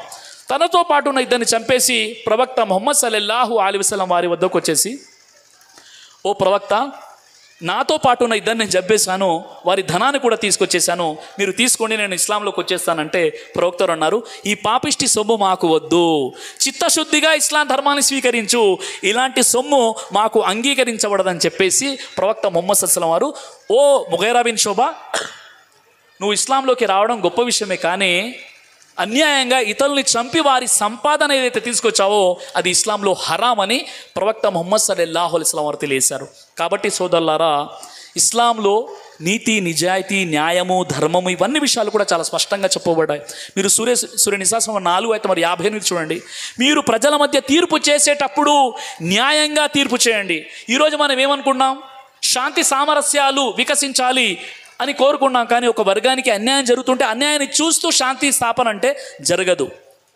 ఖురాన్లోని సూర్య నహల్ 16:90 ఇన్నల్లాహ్ యఅమురు బిల్ అదిల్ వల్ ఇహ్సాన్, మీరు న్యాయం చేయండి, ఉపకారం చేయండి అని అల్లాహ్ సుబ్హానహు వ తఆలా చెప్తున్నాడు. ఎలాంటి ఉపకారమో తెలుసా? సూర్య మాయిదా 5:8 విశ్వసించిన ప్రజలారా, న్యాయంపై, సత్యంపై స్థిరంగా ఉండండి.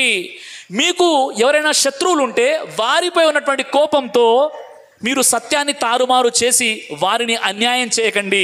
మీ శత్రువులైనా, మిమ్మల్ని ద్వేషించే మీ శత్రువులైనా మిమ్మల్ని కూర్చోబెడితే మీరు తన పర అనే భేదం లేకుండా న్యాయం చేయండి అని చెప్పినటువంటి ధర్మం ఇస్లాం.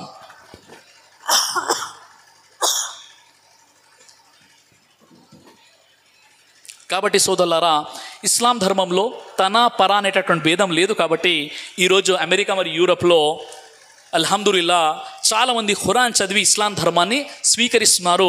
అక్కడ ఎవరు, ఏ ప్రవక్త వెళ్ళలేదు, అక్కడ ఏ ప్రవక్త రాలేదు, ఏ రాజులు వెళ్ళలేదు, ఎవరు యుద్ధాలు చేయలేదు, అయినప్పుడు ఇక్కడ ఇస్లాం స్వీకరిస్తున్నారంటే అల్హమ్దులిల్లా ఖురాన్లో ఉన్నటువంటి ఒక గొప్ప మహత్యము. అయితే సోదరులారా, మరి ఇక్కడ మనం కూర్చొని ఉన్నాం, మనమంతా కూడా ఇక్కడ ముస్లింలు, ముస్లిమేతరులు చాలామంది నా సౌండ్ వింటున్నారు. అయితే మనం తెలుసుకోవాల్సిన విషయం ఏంటంటే, ఈ జీవితం క్షణికమైనటువంటి కొన్ని రోజుల జీవితం మాత్రమే. ఒక విషయాన్ని అయితే క్లారిటీగా మనం తెలుసుకున్నాం, మానవులంతా ఒకే జంట సంతానం, పరస్పరం సోదరులు. అయితే ఆ ఒక్కడైనటువంటి సృష్టికర్త అయినటువంటి దైవాన్ని కూడా మనం తెలుసుకోవాలి సోదరులారా. నిజంగా ఈరోజు దేవుడు అనగానే ఏ దేవుడు అండి? ముస్లింల దేవుడా, క్రైస్తవుల దేవుడా, లేక హిందువుల దేవుడా? ఏ దేవుని గురించి మీరు చెప్తున్నారు అంటే, నేను ఎవరి గురించి చెప్తున్నానంటే, ఎవరైతే పైన కనిపించే ఆకాశాన్ని సృష్టించాడో, మనం నడుస్తున్నటువంటి భూమిని ఎవరైతే సృష్టించారో, ఎవరైతే సూర్యుడిని సృష్టించాడో, ఎవరైతే చంద్రుడిని సృష్టించాడో, ఎవరైతే ఈ సమస్తాన్ని సృష్టించి 87 లక్షల జీవరాశులను సృష్టించి మహోత్కృష్టమైనటువంటి మనిషిగా నీకు జన్మనిచ్చాడో, వినే శక్తి ఎవరైతే ఇచ్చాడో, చూసే శక్తి ఎవరైతే ఇచ్చారో, ఒక మనిషిగా అసలు నిన్ను పుట్టించింది ఎవరో ఆ దైవం గురించి చెప్తున్నాను. ఆ దైవాన్నే అరబీలో అల్లాహ్ అని అంటారు. నిజంగా ఈరోజు మనం దేవుడు అనగానే కన్ఫ్యూజన్ అయిపోతున్నాం. దేవుడు, దేవి, దేవత, దేవుళ్ళు, gods, goddess, god father, god mother. కానీ అల్లాహకు స్త్రీలింగం, పురుషలింగం ఉండదండి. అల్లా అంటే ప్రపంచంలో ఏ ముస్లింను అడిగినా మీ దైవం ఎవరంటే అల్లాహ్ అని అంటారు. ఇది అల్లా పేరులో ఉన్నటువంటి గొప్పతనం సోదరులారా. ఆ అల్లా అంటే మనం ఏమనుకున్నామంటే ముస్లింల దేవుడు అనుకున్నాం. కాదు, పొరపాటు. అల్లా ఎవరు? అల్లాహుల్లదీ ఖలకకుం, ఆ అల్లాహే మిమ్మల్ని పుట్టించాడు. సుమ్మ రజకకుం, మీకు ఉపాధినిచ్చేది ఆ దైవమే. సుమ్మ యుహ్యీకుం, మీకు మరణాన్నిచ్చేది కూడా ఆయనే. సుమ్మ యుమీతుకుం, మీరు చనిపోయిన తర్వాత మళ్ళీ మిమ్మల్ని లేపి నిలబెట్టేది కూడా ఆ దైవమే. హల్ మిన్ షురకాయికుం మ యఫ్అలు మిన్ జాలికుం మిన్ షై సుబ్హానహు వ తఆలా మ యసిఫూన్. ఎవరినైతే మీరు దైవాలు అని అంటున్నారో వారిలో ఎవరైనా ఈ పనులు చేసేవారు ఉన్నారా? ఎంత అద్భుతమైన విషయం చూడండి. అల్లాహుల్లదీ ఖలకకుం, ఆ సృష్టికర్త నా అల్లా మిమ్మల్ని పుట్టించాడు. సుమ్మ రజకకుం, మీకు ఉపాధినిస్తున్నాడు. సుమ్మ యుమీతుకుం, మీకు ఆయన రేపు మరణాన్ని ఇస్తాడు. ఆ తర్వాత మిమ్మల్ని మళ్ళీ సమాధుల నుండి లేపుతాడు. ఈ పనులు చేసేవాడు దైవమయ్యా, ఈయనని మీరు దేవుడు అని చెప్పండి. ఖురాన్ అంటుంది, యా అయ్యుహన్నాసు ఉబుదూ రబ్బకుముల్లదీ ఖలకకుం వల్లదీన మిన్ కబ్లికుం లఅల్లకుం తత్తఖూన్. ఓ మానవులారా, మిమ్మల్ని మీ తాత ముత్తాతలను మీ పూర్వీకులను ఎవరైతే సృష్టించాడో ఆ దైవాన్ని మీరు దేవుడు అని చెప్పండి. ఆ దైవమే ఆయన అరబీ భాషలో అల్లాహ్ అని అంటారు. అల్లాహుల్లదీ ఖలఖస్ సమావాతి వల్ అర్ద వమా బైనహుమా ఫీ సిత్తతి అయ్యామిన్ సుమ్మ ఇస్తవా అలల్ అర్ష్ మా లకుం మిన్ దూనిహి మిన్ వలియ్యిన్ వలా షఫీ అఫలా యతదక్కరూన్. భూమిని ఆకాశాలను వాటి మధ్య ఉన్న సమస్తాన్ని 6 రోజులలో సృష్టించి సృష్టి సామ్రాజ్య పీఠాన్ని అధిష్ఠించిన వాడినే అల్లాహ్ అని అంటారు. ఈరోజు అల్లా అనగానే సాయిబుల దేవుడు, అల్లా అనగానే ముస్లింల దేవుడు, అల్లా అనగానే కొంతమంది ధర్మం తెలియని వారు ఒక దర్గానేమో అని అనుకుంటున్నారు. దర్గాలకు, బాబాలకు, జెండాలకు, చెట్లకు, సమాధులకు, వలీలకు, పీర్లకు, ముర్షద్లకు అల్లాతో సంబంధం లేదు. అల్లా అంటే ఎవరు అంటే, అల్లా ఎవరు అని అడిగినప్పుడు అల్లా ఖురాన్లో ఈ విషయాన్ని తెలియస్తున్నాడు. కుల్ హువల్లాహు అహద్, అల్లా ఆయన ఒక్కడు, ఆయన అద్వితీయుడు. అల్లాహు సమద్, ఆయన ఎవరి ఆధారం, ఎవరి అక్కర్లేనివాడు. లం యలిద్, ఆయనకు సంతానము లేదు. వలం యూలద్, ఆయన కూడా ఎవరికి జన్మించలేదు. వలం యకుల్ లహు కుఫువన్ అహద్, ఆ దైవానికి సరి సమానులు, సాటి మేటి ఎవ్వరు లేరు. ఆయన అల్లా, ఆయన సృష్టికర్త. ఎలా ఉంటాడు? లైఫ్ కమిస్లిహి షైఉన్, ఆ అల్లాను పోలినటువంటి ప్రతిమ, ప్రతిరూపాలు, విగ్రహాలు, చిత్రపటాలు ఏవి కూడా లేవు. లా తుద్రికుహుల్ అబ్సార్ వహువ యుద్రికుల్ అబ్సార్ వహువ లతీఫుల్ ఖబీర్, ఆ అల్లాని ఎవరు కూడా తన కన్నులతో చూడలేదు, చూడజాలరు. విశ్వ ప్రవక్తలు 1,24,000 మంది ప్రవక్తల్లో ఏ ప్రవక్త, చివరికి ముహమ్మద్ సల్లల్లాహు అలైహి వసల్లం వారు కూడా అల్లాని చూడలేదు. కానీ స్వర్గంలో స్వర్గవాసులకు అల్లాహ్ సుబ్హానహు వ తఆలా దర్శనమిస్తాడు. అప్పుడు చూస్తారు. ప్రవక్తలైనా, విశ్వాసులైనా, పూర్వం గతించిన వారైనా, ఈ భూమి అంతమయ్యే వరకు పుట్టేవారైనా దైవాన్ని నేను చూశాను, చూస్తున్నాను అంటే అది పచ్చి అబద్ధం. మా ఆయిషా రదియల్లాహు అన్హా వారిని అడిగినప్పుడు, ఎవరైతే అల్లాను ముహమ్మద్ ప్రవక్త చూసారని చెప్తాడో ఆ వ్యక్తి పచ్చి అబద్ధికుడు అని చెప్పారు. కాబట్టి ఆ దైవం స్వర్గంలో అక్కడ దర్శనమిస్తాడు.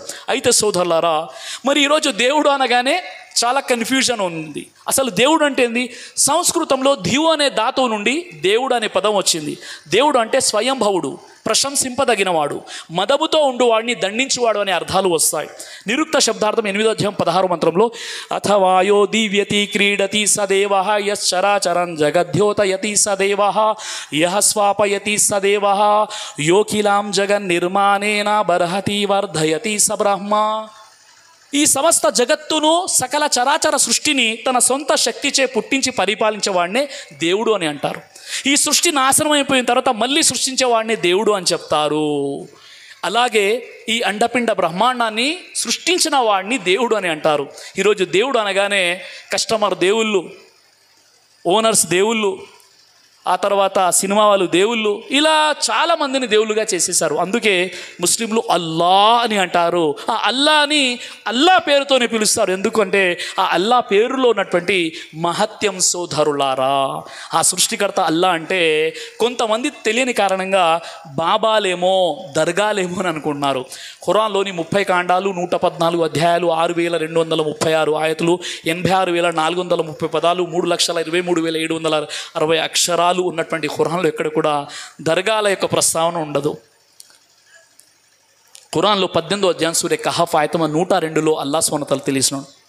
అఫహసిబల్లదీన కఫరు అన్ యత్తఖిద ఇబాది మిన్ దూనిహి ఔలియా ఇన్న ఆతదన జహన్నమ లిల్ కాఫిరీన నుజులా. వారు సృష్టికర్తనటువంటి అల్లాను వదిలి అల్లా యొక్క దాసులను తమ కార్య సాధకులుగా చేసుకున్నారు. వాళ్ళ దగ్గరికి వెళ్ళి అది ఇది అడుగుతున్నారు. వాళ్ళెవరు? కాఫీర్, అవిశ్వాసులు. వారి యొక్క ఠికానా, వారి యొక్క నివాసం ఏంటి? జహన్నం, నరకానికి వెళ్ళిపోతారని ఇంత స్పష్టంగా ఖురాన్లో చెప్పిన తర్వాత కూడా కొంతమంది అర్థం చేసుకోలేకపోతున్నారు అల్లాహ్ గ్రంథాన్ని.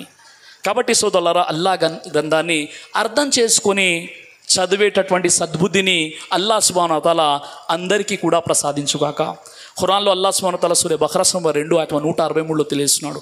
వ ఇలాహుకుం ఇలాహుం వాహిద్ లా ఇలాహ ఇల్లా హువ రహ్మానుర్ రహీం. ఓ మానవులారా, మీ దేవుడు ఒక్కడే, ఆ కరుణామయుడు, ఆ కృపాకరుడు తప్ప మరొక దైవం లేడు. ఖురాన్లో సూరే నహల్ నంబర్ 16 ఆయతం 51లో వఖాల అల్లాహు లా తత్తఖిజు ఇలాహైన్ ఇస్నైన్ ఇన్నమా హువ ఇలాహుం వాహిద్. ఆ అల్లా ఒక్కడే, ఇద్దరు కాదు. ఆయన ఏకైక దైవం. ఖురాన్లోని సూర నిసా 4:171 వలా తఖూలు సలాస ఇంతహు ఖైరల్ లకుమ్ ఇన్నమా అల్లాహు ఇలాహు వాహిద్. ముగ్గురు అని అనకండి, ముగ్గురులో మూడోవాడు అల్లాహ్ చెప్పకండి, ఇది మీకే మంచిది. వాస్తవంగా దైవం ఒక్కడే ఉన్నాడు. లేదండి, ఒకవేళ అలా అంటే ఏమవుతుందంటే ఆ విషయం కూడా అల్లాహ్ సుబ్హానహు వ తఆలా ఖురాన్లో తెలియజేశాడు. ఖురాన్లో సూరే అంబియా 21:22 లౌ కాన ఫీహిమా ఆలిహతున్ ఇల్లల్లాహు లఫసదతా. ఒకవేళ భూమి మరియు ఆకాశాలలో ఒక్క అల్లాహ్ తప్ప ఇతర దేవుళ్ళు కూడా ఉండి ఉన్నట్లయితే భూమి ఆకాశాల వ్యవస్థ చిన్న భిన్నమైపోయి ఉండేది. ఈ అతల వితల సుతల రసాతల తలాతల పాతాల మహాతల లోకాలను, ఈ అండపిండ బ్రహ్మాండాన్ని, సకల చరాచర సృష్టిని సృష్టించి పరిపాలించి పాలించి పోషించేటటువంటి దైవం వాస్తవానికి ఒక్కడే ఉన్నాడు. ఇద్దరు ముగ్గురు ముక్కోటి ఉన్నట్లయితే ఈ సృష్టి వ్యవస్థ ఎప్పుడో చిన్నాభిన్నమైపోయి ఉండేదని దైవం ఖురాన్లో తెలియజేస్తున్నాడు. ఖురాన్లో సూర అల్ ముమినూన్ సూర నంబర్ 23:91 మత్తఖదల్లాహు మిన్ వలదిన్ వమా కాన మఅహు మిన్ ఇలాహిన్ ఇదల్ల దహబ కుల్లు ఇలాహిన్ బిమా ఖలక వలఅల బాదుహుమ్ అలా బాద్ సుబ్హానల్లాహి అమ్మా యసిఫూన్. ఈ సమస్త సృష్టిని సృష్టించేటటువంటి దైవం, ఆయనతో భాగస్వాములు ఎవ్వరూ లేరు, ఆయనతో పార్ట్నర్స్ కూడా ఎవ్వరూ లేరని అల్లాహ్ సుబ్హానహు వ తఆలా తెలియజేస్తున్నాడు. ఆయన ఎవరిని తన కొడుకుగా తన సంతానంగా చేసుకోలేదు. మరొక దేవుడెవడు ఆయనతో పాటు లేడు. ఒకవేళ అలా అయితే ప్రతి దేవుడు తన సృష్టిని తీసుకొని వేరు పడిపోయేవాడు. ఈరోజు ప్రపంచంలో ఏదైతే దేశాలు, దేశ అధ్యక్షులు, రాష్ట్రాలు, రాష్ట్ర మంత్రులు ఏ విధంగా అయితే ఏర్పడ్డారో, దేవుడు ఒక్కడు కాక చాలామంది ఉన్నట్లయితే, అరే బాబు నువ్వు భారతదేశాన్ని చూసుకో, నేను అమెరికాను చూసుకుంటాను, ఇంకో దేవుడు నేను యూరోప్ చూసుకుంటాను, నేను ఇండోనేషియా చూసుకుంటాను, ఖతర్లో పెట్రోల్ ఎక్కువ ఉంది, డబ్బులు ఎక్కువ వస్తున్నాయి, ఖతర్ నేను పరిపాలిస్తాను, పాకిస్తాన్ నేను చూసుకుంటాను అని చెప్పేసి దేవుళ్ళు డివైడ్ చేసేసుకొని అక్కడ కూడా మళ్ళీ ఎలక్షన్ జరిగేవి. అలా జరుగుతున్నాయంటే జరగట్లేదు కదా. సోదరులారా, ఏకకాలంలో ఒక బస్సు చక్రాన్ని ఇద్దరు అటు ఇటు పట్టుకొని తిప్పితే అది ప్రమాదానికి గురైపోతుంది. ఏకకాలంలో ఒకే దేశానికి ఇద్దరు ప్రధానమంత్రులు ఉంటే అది కూడా డిసిషన్ తప్పు అయిపోతుంది. అలాగే ఏకకాలంలో ఒక రాష్ట్రానికి ఇద్దరు ముఖ్యమంత్రులు ఉన్నా అది చెడిపోతుంది. ఏకకాలంలో ఒక గ్రామానికి ఇద్దరు సర్పంచ్లు ఉంటే అది కూడా అస్తవ్యస్తం అయిపోతుంది. మరి అలాంటప్పుడు ఈ సకల చరాచర సృష్టిని సృష్టించేటువంటి దేవుడు ఒక్కడు కాక ఇద్దరు ముగ్గురు ముక్కోటి చాలామంది ఉన్నట్లయితే ఎప్పుడో ఈ సృష్టి అంతమైపోయేదని కూడా అల్లాహ్ సుబ్హానహు వ తఆలా నేను ఇప్పుడు చదివినటువంటి ఆయతులో తెలియజేస్తున్నాడు. కాబట్టి సోదరులారా, సత్యాన్ని గ్రహించండి. అందుకే శ్వేతాశతోపనిషత్ 6:9 అంటుంది, నతస్య కచ్చిత్ పతిరస్తి లోకే న చేసి తనైవ చతస్య లింగం సకారణాం కరణాధిపాధిపో న చాస్య కశ్చిత్ జనిత న చాధిపః. ఆ దైవానికి గురువు లేడు, సంరక్షకుడు లేడు, పోలిక లేదు, ఆయన్ని పోలినటువంటి ఏది కూడా లేదు అని చెప్పడం జరిగింది. శ్వేతాశతోపనిషత్ 4:19 నతస్యా ప్రతిమా అస్తి యస్య నామా మహద్యశః. ఆ దైవాన్ని పోలినటువంటి ప్రతిరూపాలు ఏవి కూడా లేవు. శ్వేతాశతోపనిషత్ 4:20 నా సందృశే తిష్టతి రూపమస్య నా చక్షుషా పశ్యతి కచ్చనయనం. ఆ దైవాన్ని కన్నులతో ఎవరు కూడా చూడలేడు అని మనకు శ్వేతాశతోపనిషత్ తెలియజేస్తుంది. భగవద్గీత గ్రంథం 10:3 యో మామజమనాదిం చవేతి లోక మహేశ్వరం అసమూఢ సమర్థేషు సర్వ పాపహ్య ప్రముచ్యతే. ఎవరైతే ఆ దైవాన్ని పుట్టుక మరణము లేనివానిగా గుర్తిస్తాడో ఆ వ్యక్తి పాపాలని క్షమించబడతాయని కూడా గీతాశాస్త్రం అని తెలియజేస్తుంది. గీతాశాస్త్రం 8:20 ప్రస్తస్మాతు భావో అన్యో అవ్యక్తో వ్యక్త సనాతన యస సర్వేషు భూతేషు నశ్యస్సు నా వినశ్యతి. ఆ దేవునికి నాశనం లేదు, సమస్త ప్రాణికోట్లు నశించినను ఆ దేవుడు మాత్రం నశించడం చాలా స్పష్టంగా హైందవ శాస్త్రాలు కూడా ఈ విషయం చెప్తున్నాయి. కాబట్టి సోదరులారా, నేను మీకు ఇస్తున్నటువంటి సందేశం ఏంటంటే, మీరు ఫలానా వ్యక్తిని నమ్మండి లేదా ఫలానా జాతికి సంబంధించిన దేవుని నమ్మండి అని చెప్పట్లేదు. నేను చెప్పే విషయం ఏంటంటే, ఏ ఆయతైతే సూర బఖరా 2:21 చదివానో, యా అయ్యుహన్నాసు ఉబుదు రబ్బకుముల్లదీ ఖలకకుం వల్లదీన మిన్ కబ్లికుం లఅల్లకుం తత్తకూన్. ఎవరైతే మిమ్మల్ని మీ పూర్వీకులను పుట్టించాడో ఆ దైవమే మీ దైవం. ఆ దైవాన్నే అరబీలో అల్లాహ్ అని అంటారు. ఆ సృష్టికర్త అయినటువంటి అల్లాహ్ను మనం తెలుసుకొని ఆరాధించాల్సిన అవసరం ఉంది సోదరులారా. చివరి ఒక విషయం చెప్పి నేను నా ప్రసంగాన్ని ముగిస్తాను. ఆ విషయం ఏంటంటే, సోదరులారా, ఈరోజు మనం ఇక్కడ కూర్చొని ఉన్నాం, రేపు మనం కూర్చుంటామా లేదా తెలియదు. ఈరోజు మనం చూస్తున్నాం, రాత్రి కనిపించిన వారు ఉదయం కనిపించట్లేదు, ఉదయం ఉన్నవారు మళ్ళీ ఆ తర్వాత కలుద్దామంటే కనిపించట్లేదు. కాబట్టి ఈ జీవితం అనేది నీటి బుడగ లాంటిది, క్షణికమైనటువంటిది, క్షణభంగురమైనటువంటిది. కళ్ళు తెరిస్తే ఉయ్యాలా, కళ్ళు మూస్తే నేను మొయ్యాలా. చిన్న జీవితం, చాలా చిన్న జీవితం. ఈ జీవితంలో మనిషి ఎలా జీవితం గడుపుతున్నాడంటే ఉదయం నిద్ర లేవగానే నాకేదో కావాలి, నేనేదో అయిపోవాలి. పొరుగువాడి సమాధి కట్టారా, నేను మాత్రం పునాది కట్టుకోవాలి. పక్కవాడికి ₹1,00,000 నష్టం జరిగినా నాకు మాత్రం ₹100 లాభం జరిగితే చాలు అనే విషపూరితమైనటువంటి ఆలోచన ఈరోజు మన సమాజంలో కనిపిస్తుంది. కాబట్టి సోదరులారా, మన జీవితం అశాశ్వతమైనటువంటిది. అల్లాహ్ సుబ్హానహు వ తఆలా ఖురాన్లో తెలియజేస్తున్నాడు, కుల్లు నఫ్సిన్ జాయికతుల్ మౌత్ వ ఇన్నమా తువఫౌన ఉజూరకుం యౌమల్ ఖియామతి ఫమన్ జుహ్జిహా అనిన్ నారి వ ఉద్ఖిలల్ జన్నత ఫఖద్ ఫాజ్ వమల్ హయాతద్ దునియా ఇల్లా మతాఉల్ గురూర్. పుట్టిన ప్రతి జీవి, పుట్టిన ప్రతి ప్రాణి మరణం యొక్క రుచి చవి చూడవలసిందే. మీ రియల్ సక్సెస్ ఏంటో తెలుసా? నరకాగ్ని నుండి కాపాడబడి స్వర్గంలో పెట్టబడమే మీ రియల్ సక్సెస్. ఈ జీవితంలో మీకు గ్యారంటీ లేదు. మీరు MBBS పట్టాభద్రులు అయిపోయారు, ప్రయాణంలోనే మీ ప్రాణం పోయింది. అందమైనటువంటి ఇల్లు కట్టుకున్నారు, గృహప్రవేశం రోజే గుట్టుకుమని చనిపోయారు, గుండెపోటు వచ్చేసింది. ఈ జీవితం అశాశ్వతమైంది, క్షణికమైంది, క్షణభంగురమైనటువంటిది. మన జీవితం మన చేతిలో లేదు, మనల్ని పుట్టించినటువంటి అల్లాహ్ చేతిలో ఉంది. కాబట్టి సోదరులారా, ఈ చిన్న జీవితంలో ఆలోచిద్దాం. 87 లక్షల జీవరాశుల్లో ఉత్కృష్టమైనటువంటి జీవరాశిగా మనిషిగా అల్లాహ్ సుబ్హానహు వ తఆలా మనల్ని పుట్టించాడు. మనం ఏం చేస్తున్నాం? ఎప్పుడైనా ఆలోచించామా? ఒక మార్కెట్కి వెళ్ళినప్పుడు ఒక అర కేజీ వంకాయలు, కేజీ టమాటాలు కావాలనుకున్నప్పుడు ఆ క్వాలిటీ చూస్తాం, రేట్ అడుగుతాం, పుచ్చులు ఉన్నాయా, లేతగా ఉన్నాయా, ఎలా ఉన్నాయా, చివరికి ఒక అద్రక్ లైసన్, అల్లం వెల్లుల్లి తీసుకునేటప్పుడు కూడా బార్గెనింగ్ చేస్తున్నామా లేదా? బట్టలు కొనే విషయంలో బార్గెనింగ్ చేస్తున్నాం, ప్రతి విషయంలో బుద్ధిని పెడుతున్నాం. మనల్ని పుట్టించిన దేవుని విషయంలో బుద్ధి పెట్టట్లేదు. సోదరులారా, ఈ జీవితం అంతమైపోతుంది. ఈ రోడ్లు ఇలానే ఉంటాయి, ఇంకా డెవలప్ అవ్వచ్చు. ఈ భూమి ఇలానే ఉంటుంది, నువ్వు ఉండవు, తీసుకెళ్ళి సమాధి చేస్తారు. అప్పుడు పరిస్థితి ఏంటి? ప్రవక్త ముహమ్మద్ సల్లల్లాహు అలైహి వసల్లం వారు తెలియజేశారు, ప్రతి వ్యక్తికి 3 స్నేహితులు ఉంటారు. మొదటి స్నేహితుడు తన ప్రాణం పోగానే తన్ని వదిలేస్తాడు. ఎవరు అంటే మీ ధనము, మీ డబ్బులు, మీ ఐశ్వర్యం. ప్రాణం పోగానే జోబులో ఉన్న పర్సులో ATMతో నాకు సంబంధం లేదు, నా మొబైల్తో నాకు సంబంధం లేదు. iPhone 15 Pro Max వచ్చిందంటే, ఇప్పుడు 16 వచ్చిందని మా ఆవిడ చెప్పాడు. ₹2,00,000 ఫోను నాది కాదు, నా ప్రాపర్టీస్ నాది కాదు, నా అందమైనటువంటి కార్ నాది కాదు, నా ఇల్లు నాది కాదు, నా భార్య నాది కాదు, నా పిల్లలు నాది కాదు. ఏది అయ్యా? ప్రాణం పోగానే ఏది కూడా నాది కాదు. అలాంటి జీవితం. ప్రాణం పోగానే నీ ఆస్తితో నీకు సంబంధం ఉండదు. రెండో విషయం ప్రవక్త వారు చెప్పారు. ఏం చెప్పారు అంటే, 3 విషయాలలో ప్రాణం పోగానే ఒక విషయం నిన్ను వదిలేస్తుంది. రెండో విషయం ఏంటంటే సమాధి వరకు వచ్చి వెళ్ళిపోతుంది. మూడో విషయం ఏంటంటే నువ్వు చనిపోయినా నీతో పాటే ఉంటుంది. ప్రాణం పోగానే వదిలేసే మొదటి స్నేహితుడు అంటే నీ డబ్బు, నీ సంపాదన. సమాధి వరకు వెళ్ళిపోయేవారంటే నీ బంధువులు, మీ యొక్క మిత్రులు. ఇక నీ ప్రాణం పోయిన తర్వాత కూడా నీతో పాటు ఉండేవాళ్ళు ఎవరంటే నీ కర్మలు, సత్కర్మలు. అందులో మంచి కర్మ దైవాన్ని నమ్మడం, దైవంపై విశ్వాసం కలిగి ఉండడం. ఈ విషయాన్ని పూర్తిగా మనం మర్చిపోయాం. సోదరులారా, ఒక్కసారి ఆలోచించండి. ఒక అందమైనటువంటి ఇల్లు కట్టుకున్నాం, చాలా డబ్బులు ఉన్నాయి, చాలా ఏసీ ఉంది, చల్లటి ఏసీ ఉంది, కర్టన్స్ ఉన్నాయి, హ్యాపీగా ఉంది, వరండా ఉంది, చాలా అద్భుతంగా ఇల్లు కట్టుకున్నాం. ప్రాణం పోయింది. ఏం చేస్తారు? ఆ బెడ్రూమ్లో మనల్ని పడుకోబెట్టరు, తీసుకెళ్ళి వరండాలో పడుకోబెడతారు. ఒకవేళ మీ వేళ్లకు బంగారం ఉంగరం ఉన్నట్లయితే ఆ ఉంగరాన్ని కూడా తీసేసుకుంటారు. చివరికి ఈరోజు అయితే ఏం చేస్తున్నారంటే పిల్లలు ఎంత దుర్మార్గులు తయారైపోయారు అంటే, తండ్రి చనిపోతే ఒక వ్యక్తి ఆ యొక్క సంతకాలు పెట్టేసుకున్నాడంట, బాండ్ పేపర్ తీసుకొచ్చి. దుర్మార్గుడు చూడండి, ఎంత దుర్మార్గుడు. ఆ బాండ్ పేపర్ మీద ఆ థమ్ పెట్టేసుకొని నా తండ్రి నాకు ఇంత ఆస్తి ఇచ్చేసాడని ఇలాంటి వ్యక్తులు కూడా తయారైపోయి ఉన్నారు. వాళ్ళ కోసం డబ్బులు సంపాదిస్తున్నాం, వాళ్ళ కోసం ఆలోచిస్తున్నాం, కానీ మన జీవితం కోసం మనం ఆలోచించట్లేదు. సోదరులారా, చివరికి ఏమైపోతుంది? తీసుకెళ్ళి సమాధి చేస్తారు.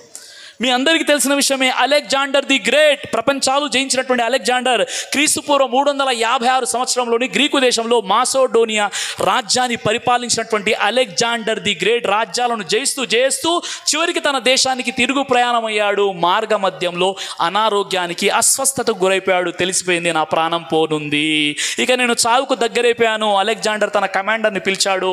నేను ఇక చనిపోతాను అనిపిస్తుంది, నాకు 3 కోరికలు ఉన్నాయి. నేను చనిపోతే ఈ 3 కోరికలు నెరవేర్చాలి. అదేంటంటే, మొట్టమొదటి, నేను నా ప్రాణం పోయిన తర్వాత నా శవపేటికను ఎవరు మోయాలంటే నాకు వైద్యం చేసినటువంటి గొప్ప గొప్ప డాక్టర్స్ మాత్రమే నా జనాజా మోయాలి. మొదటి కండిషన్. రెండో కండిషన్, నా శవపేటిక తీసుకెళ్ళేటప్పుడు నేను సంపాదించిన మాణిక్యాలు, వజ్ర వైఢూర్యాలు ఇవన్నీ కూడా నా శవంపై మీరు చల్లాలి అని చెప్పాడు. రెండో కోరిక. మూడో కోరిక ఏంటంటే, నన్ను సమాధి చేసే ఏదైతే శవపేటికలో తీసుకెళ్తున్నారో ఒక చెయ్యిని మీరు నా చేతిలో ఖాళీ చేతుల్ని బయటికి చూపించండి. ఈ 3 కోరికలు ఎవరికి అర్థం కాలేదు. పబ్లిక్లో చాలా గందరగోళం ఏర్పడిపోయింది. మళ్ళీ ఆ యొక్క సైనిక కమాండర్ వచ్చేసి, మీరైతే ఈ విషయాలు చెప్పారు, మేము ఆచరిస్తామండి, దీని అంతరార్థం ఏంటంటే చెప్పారు. మొదటి కోరికకు అంతరార్థం ఏంటంటే, నా ప్రాణం పోయిన తర్వాత నన్ను, నా శవపేటికను నాకు వైద్యం చేసిన గొప్ప గొప్ప డాక్టర్స్ మోయాలి అంటే, నా ప్రాణం పోయేటప్పుడు గొప్ప గొప్ప డాక్టర్లు ప్రయత్నం చేసినప్పుడు కూడా వాళ్ళు ప్రాణాలని తిరిగి తీసుకురాలేరు. దాని అంతరార్థం ఒకటి. అది మనం చూస్తున్నాం. కరోనా టైంలో కోట్లు వేసేసిన ప్రాణం అయితే రాలేదు, కోట్లు పోయాయి, తెలిసిన విషయం. రెండో క్వశ్చన్ యొక్క అంతరార్థం ఏంటంటే, సోదరులారా, నా శవపేటికను తీసుకెళ్లేటప్పుడు నేను సంపాదించినటువంటి మణిమాణిక్యాలు పైనుండి చల్లండి అంటే, నేను ఎంతో సంపాదించాను, ఏమి కూడా తీసుకెళ్ళట్లేదు. రెండో కోరిక యొక్క అంతరార్థం అయిపోయిందా? మూడో విషయం ఏంటంటే, నా శవపేటిక నుండి నా ఖాళీ చేతులు బయటికి పెట్టండి అంటే, నేను తల్లి గర్భములో నుండి వచ్చినప్పుడు ఖాళీ చేతులతో వచ్చాను, ఇప్పుడు వెళ్ళేటప్పుడు కూడా ఖాళీ చేతులతోనే వెళ్ళిపోతున్నాను. ఇది అలెగ్జాండర్ ది గ్రేట్ పరిస్థితి. అయితే మీరు నేను ఎంత సంపాదిస్తున్నాము, ఎంత ఖర్చు పెడుతున్నాము, ఈ డబ్బుల కోసం ఎన్ని అన్యాయాలు, అక్రమాలు, దౌర్జన్యాలు చేస్తున్నాము, చివరికి మనం సమాధిలో మనల్ని బొందబెట్టినప్పుడు, సమాధి చేసినప్పుడు మన సమాధితో పాటు ఏం పెడతారండి? ఒక్కసారి ఆలోచించండి.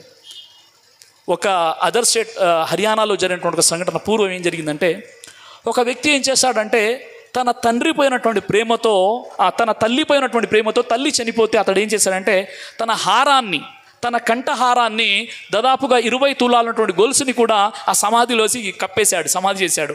రెండో రోజు ఏమైందంటే, దొంగలు వచ్చి సమాధిని తీసి ఆ డెడ్ బాడీని పైనేసి ఆ గొలుసు తీసుకొని వెళ్ళిపోయారు. ఇది మానవుల యొక్క పరిస్థితి. కాబట్టి సోదరులారా, ఈరోజు దేవుడు మనకు ఒక అవకాశం ఇచ్చాడు. అల్లాహ్ సుబ్హానహు వ తఆలా మనకు ఒక అవకాశం ఇచ్చాడు. మనం గుర్తించాలి, మనల్ని పుట్టించినటువంటి మన దైవం ఎవరో మనం తెలుసుకోవాలి. ప్రాణం పోయిన తర్వాత మనం ఏం చేయలేమో మనకు ఒక అవకాశం కూడా ఇవ్వబడదు సోదరులారా. కాబట్టి ఎవరైతే ఇక్కడ నా ప్రసంగాన్ని దాదాపుగా 1 గంట 5 నిమిషాల నుండి మీరు వింటున్నారో ఒకసారి ఆలోచించండి. నేను మీ శ్రేయోభిలాషి బ్రదర్ సిరాజ్. యూట్యూబ్లో కూడా ఇలాంటి వీడియోస్ ఇప్పుడు ఏదైతే ఉంటుందో అది యూట్యూబ్లో వస్తుంది, మీరు చూడండి, ఇంకా నేర్చుకోండి. ఆ తర్వాత సత్యాన్ని తెలుసుకునేటటువంటి ప్రయత్నం చేయండి. ఈరోజు జమేతే అహ్లదీస్ ఏర్పాటు చేసినటువంటి మత సామరస్యం అనేటటువంటి కార్యక్రమంలో వచ్చినటువంటి అన్ని మతాల వారిని, సోదరుల్ని అందరి కోసం కూడా నేను దువా చేస్తున్నాను. ముఖ్యంగా ముందు నా దేశం కోసం దువా చేస్తున్నాను. ఓ అల్లా, నా ఈ దేశాన్ని మతోన్మాదము నుండి, మారణ హోమం నుండి, మానవత్వం మరిచిన మృగాల నుండి, నరరూప రాక్షసుల నుండి నా ఈ దేశాన్ని కాపాడు. ఓ అల్లా, ఎంతమంది అయితే ఇక్కడ ముస్లిమేతరులు ఉన్నారో వారికి హిదాయత్ అంటే సన్మార్గాన్ని ప్రసాదించి, నిన్ను గుర్తించి నిన్ను మాత్రమే ఆరాధించేటటువంటి సద్బుద్ధిని కూడా వారికి ప్రసాదించు. మా హృదయాల్లో ఉన్నటువంటి కుళ్ళు, కపట, ద్వేషాల్ని తొలగించి మేమంతా కూడా నిన్ను యథార్థంగా తెలుసుకునేటటువంటి సద్బుద్ధిని ప్రసాదించు. వాఖిరు దావానా అనిల్ హమ్దులిల్లాహి రబ్బిల్ ఆలమీన్. అస్సలాము అలైకుం వరహ్మతుల్లాహి వబరకాతుహు.